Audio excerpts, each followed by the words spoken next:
Hi, you're welcome back to my channel, and I'm excited to be in your space. Thank you for allowing me into your space. Yeah, this is The Widow's Might, a graceful journey. My name is Rita Ubebo Ni Enajepo. Yeah, so today I will be sharing with you the early lessons of widowhood. So for those who are just tuning in for the first time, I've been a widow for about 12 years, and I'm sharing my life's journeys, the decisions that I've taken, the pathway, my choices with anybody who for any reason had to restart their lives. So single moms, single dads, a person maybe a loss of a career, anything that makes you to restart your life. Most times it's not pleasant things. Unfortunately, that's how life brings to us. It's a suddenness, a happenstance, a turning point. And of course, I'm here to share everything and as I'm led.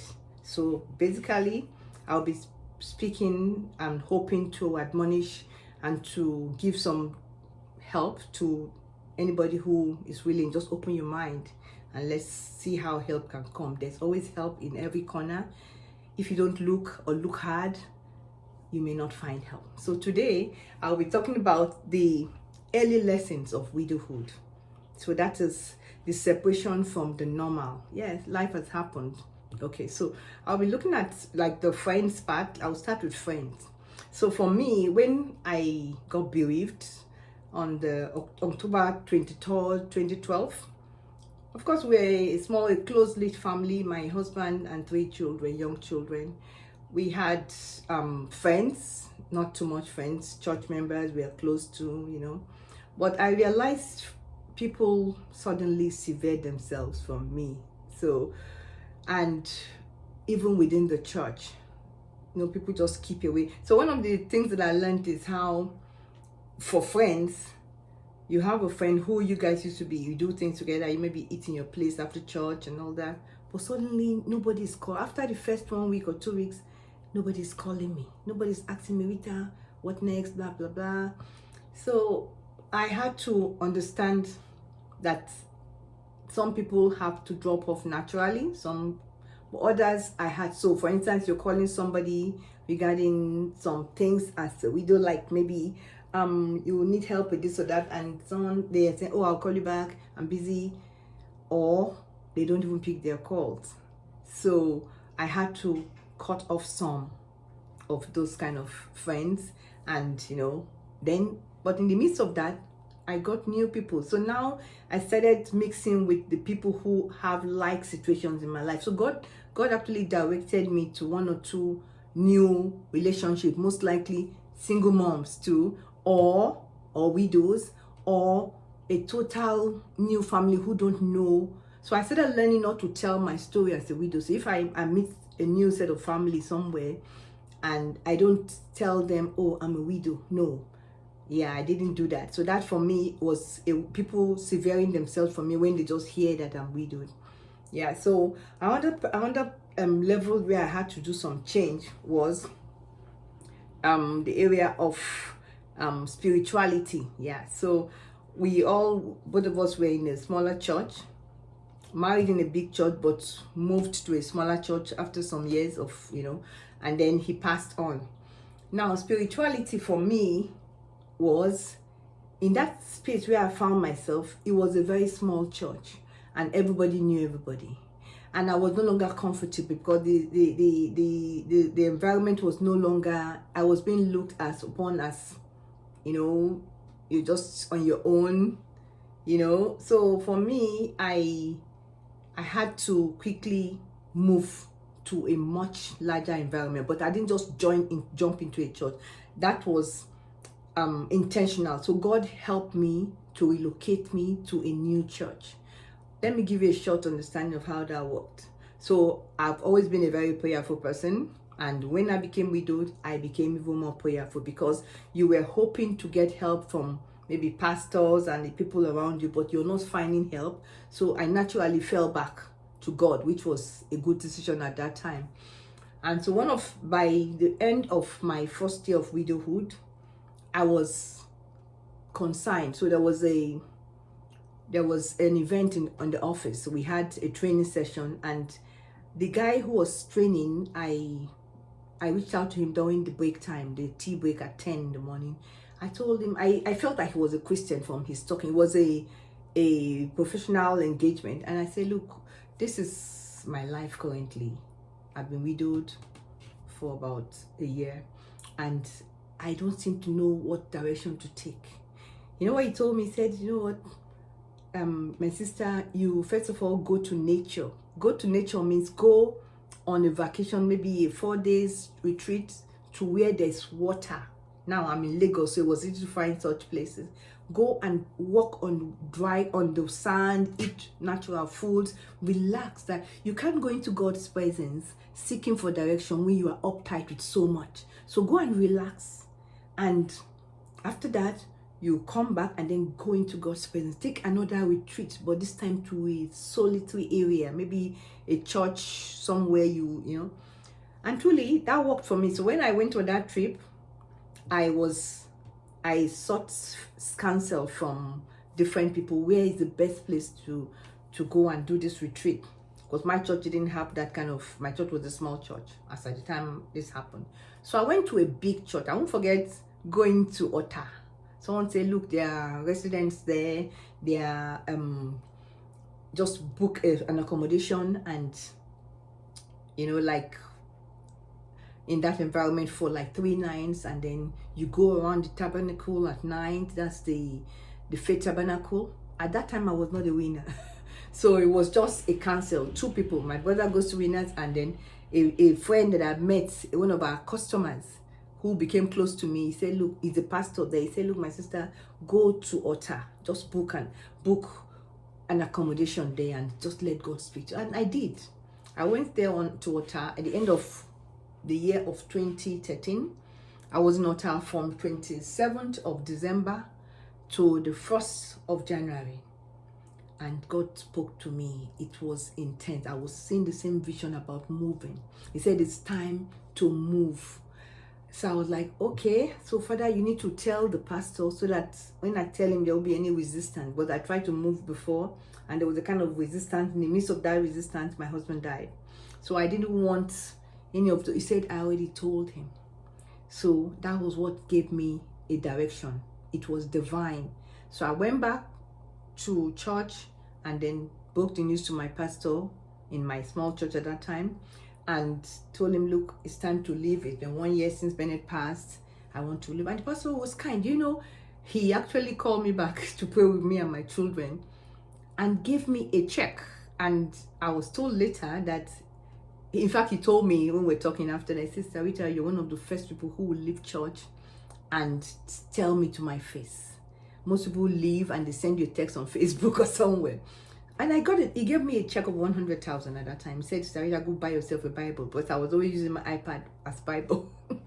Okay, so now I had to move. So that's one of the lessons, one of the steps that I took. I moved from a small church to a much bigger church where nobody knows. My intention was nobody knows me. Nobody knows my background, what has happened. I just want to flow where nobody's asking if I'm wearing black, or you're wearing shorts, black dress or purple dress.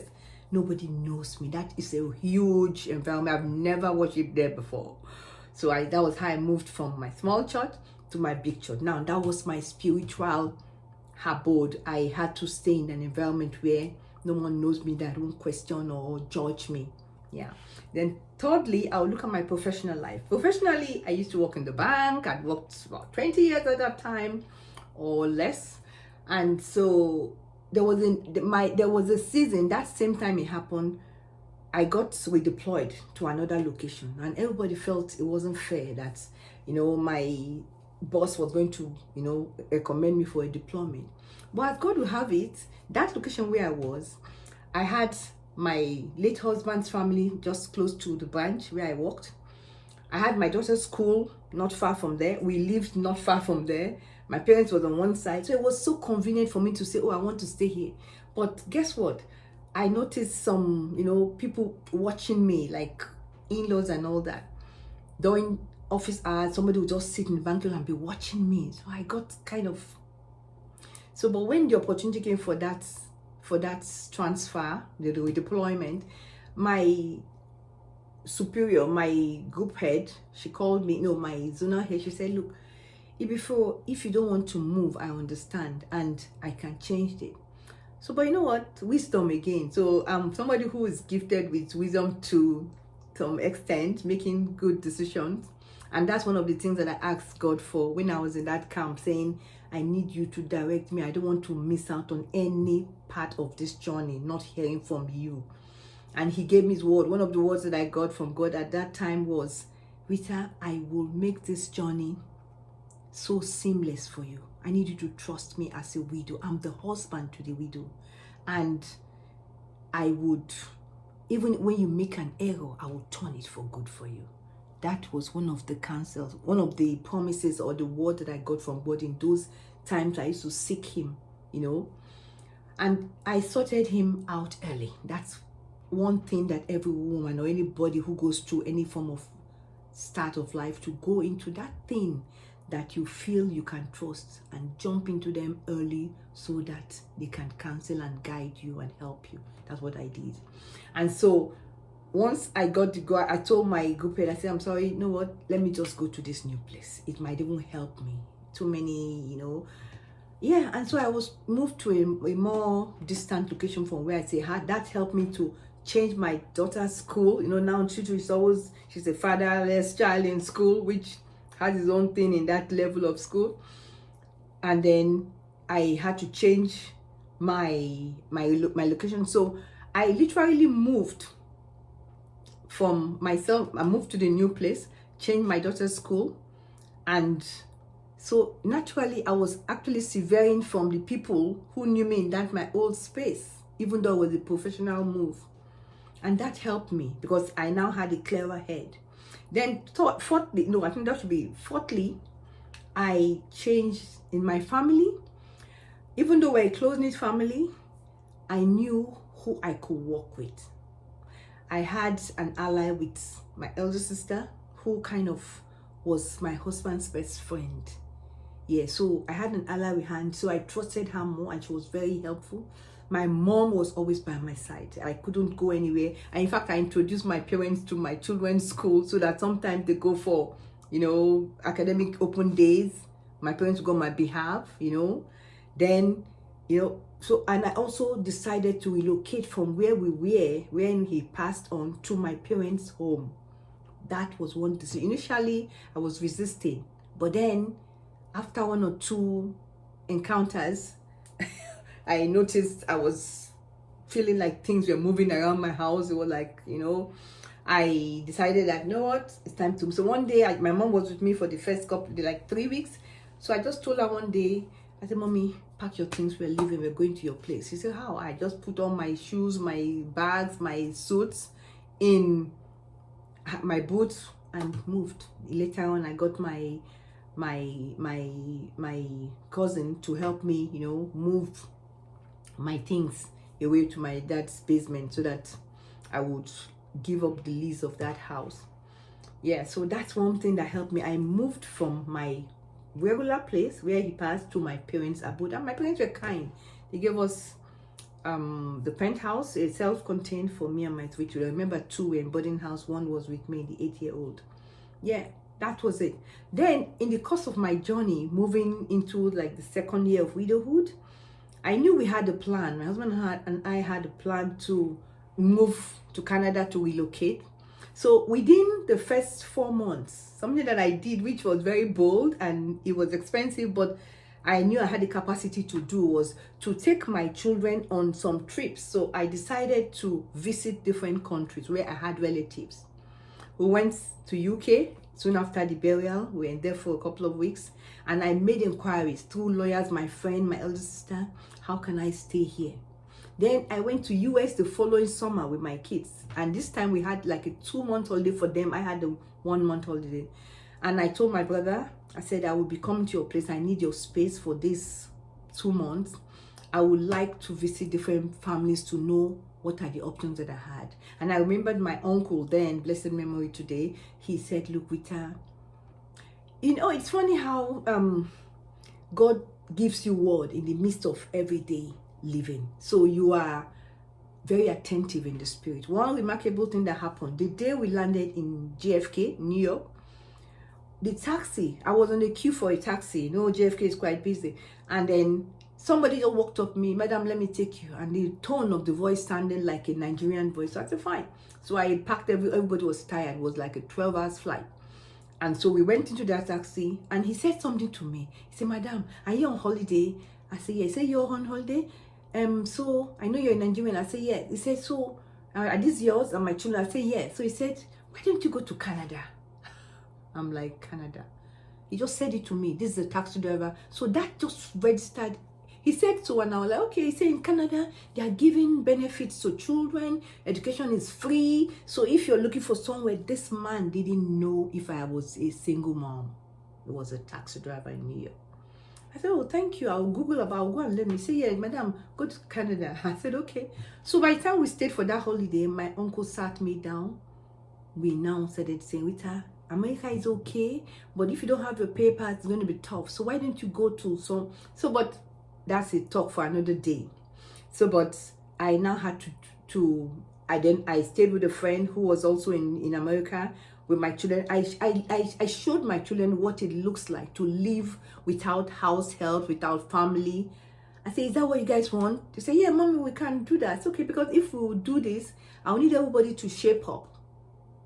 I'm not going to walk in the bank and bring in plenty money home, but I will need us to get disciplined. So we went back to Nigeria after that long holiday to start preparing our journey. So now remember, I went to UK, I went to US. Now, while I was the next year, what I did was take a personal trip to Canada. And I met with a friend, a former schoolmate, who said, "Oh, this and this." So the person helped me with the pastor who was an immigration person and a lawyer who sat with me and said, "Hey, these are the options. You're single now. You may not be able to get the leverage of having a spousal count to, like, if you want to get your PR. So you might need to take another pathway."